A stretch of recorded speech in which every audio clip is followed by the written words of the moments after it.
Hello everyone, I'm Rena.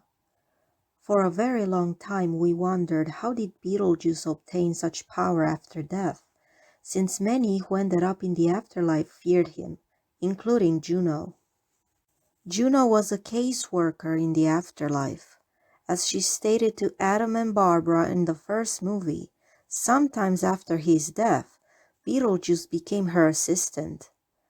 He later became a freelance poltergeist who specialized in the art of bioexorcism, which was the act of scaring living residents out of their own house.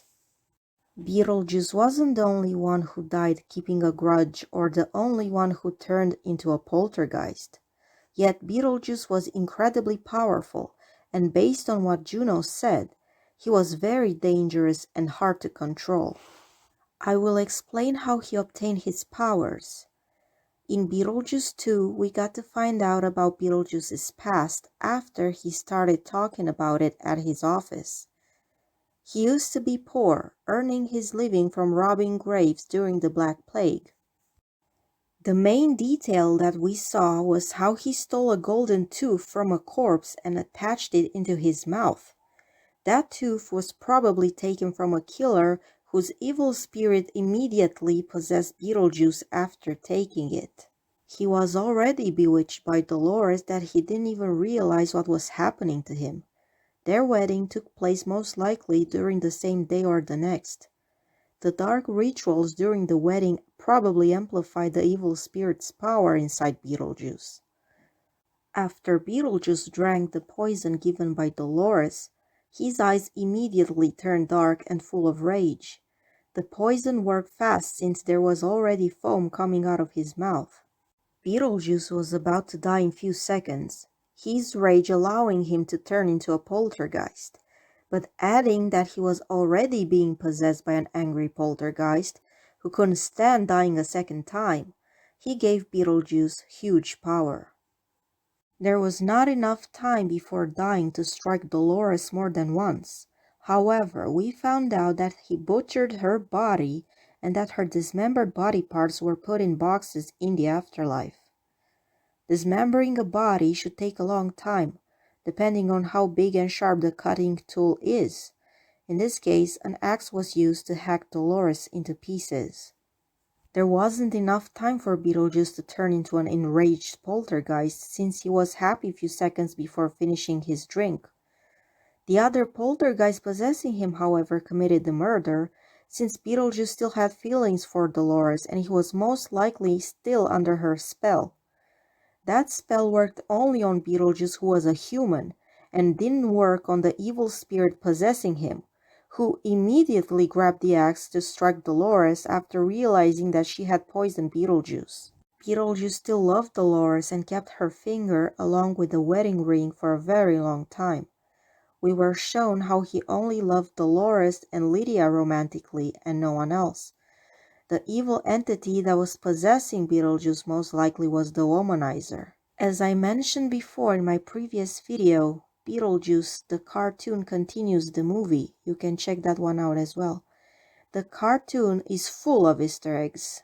In the last episode of Season 4 called Not So Peaceful Pines, Beetlejuice's evil personality was split from his good one, and we saw that the evil personality was a womanizer and wanted to destroy the town.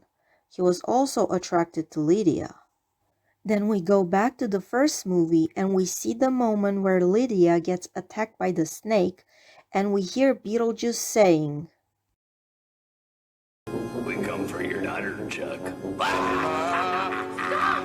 You heard it right. We come for your daughter, Chuck. He said we, so there were two, and even Beetlejuice was aware of it. As long as Beetlejuice and the other poltergeists work together, they have ultimate power. Beetlejuice's true self is shown more clearly during his second wedding to Lydia, where he was singing about the loves of his life, showing that he only loved two women romantically. He told Bob that Lydia saw him last time during the many attempts he pulled just to draw her attention, and he felt a little tingled, meaning it gave him a warm, pleasant feeling, because she finally saw him. Also, during the wedding song about all the loves of his life, we only saw images of Dolores, Beetlejuice loving himself, Lydia, and a dog. I'll compare this situation with the movie Diary of a Madman with Vincent Price playing the main character. There was a similar case where a man who was a magistrate got possessed by the evil spirit that left the body of a criminal on death row. That evil spirit was telling the magistrate to kill all his loved ones and showed poltergeist powers by opening doors and moving objects. She will die, not you. Leave her alone.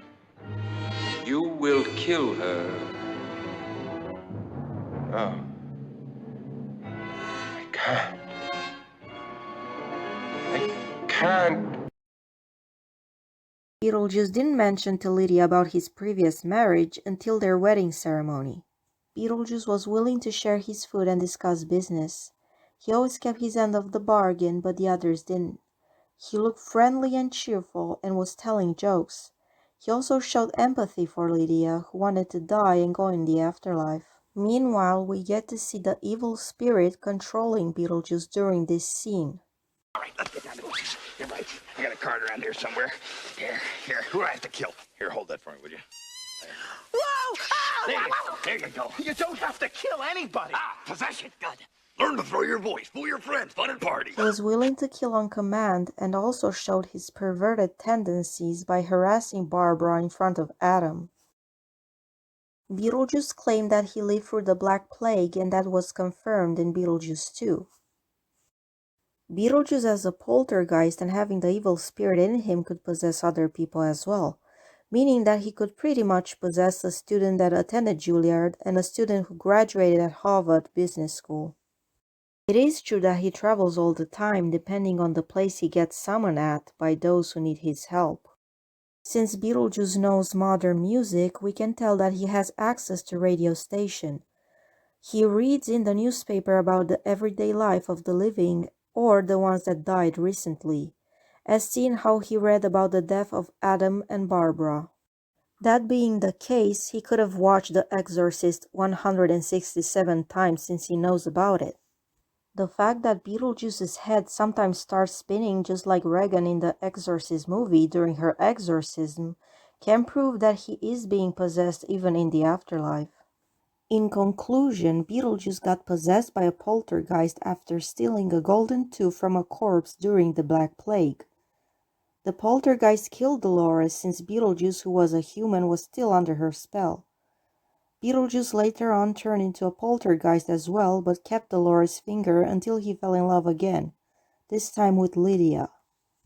Beetlejuice's poltergeist powers combined with the poltergeist possessing him give him ultimate power, representing a threat both in the afterlife and in the land of the living. Even though Juno stated that Beetlejuice does not work well with others, he does work well with himself, meaning the evil entity inside of him who apparently took his form. Since during the wedding song, while dancing with Lydia and singing about the loves of his life, a second Beetlejuice appeared in between them, looking more powerful.